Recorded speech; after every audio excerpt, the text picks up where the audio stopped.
கலியுகத்தில் முருகா என்று கூப்பிட்டால் ஓடோடி வந்து பக்தர்களுக்கு முன்னின்று அருள் செய்பவன் முருகன்.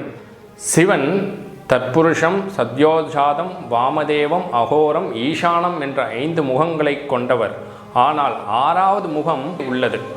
அந்த 6வது முகமாக தான் முருகனை சிவனே 6வது முகமாக இங்கு காட்சி தருகிறார். முருகனே தமிழ் கடவுள், முருகனே ஞானக் கடவுள், அவரே ஞான பண்டாரம். பண்டாரம் என்றால் அவரிடம் இல்லாததே இல்லை. அவர் ஞானிகளுக்கு ஞானியாய், யோகிகளுக்கு யோகியாய் இங்கு காட்சி தந்து இந்த கலியுகத்தில் அவனை வழிபட்டவனுக்கு இன்னல் இல்லாமல் காப்பவன். அவர் எதை எதிர்பார்க்கிறார்? உன் உண்மையான அன்பை எதிர்பார்க்கிறார். உன் உண்மையான சரணாகதியை எதிர்பார்க்கிறார். பொன் எதிர்பார்க்கவில்லை. உன் உண்மையான அன்பையே முருகனுக்கு நீ காணிக்கையாய் கொடு. அவன் இம்மையிலும் மறுமையிலும் நீங்காது உன்னுடன் இருந்து உன்னை காப்பார் என்பதில் எந்தவித ஐயமும் இல்லை.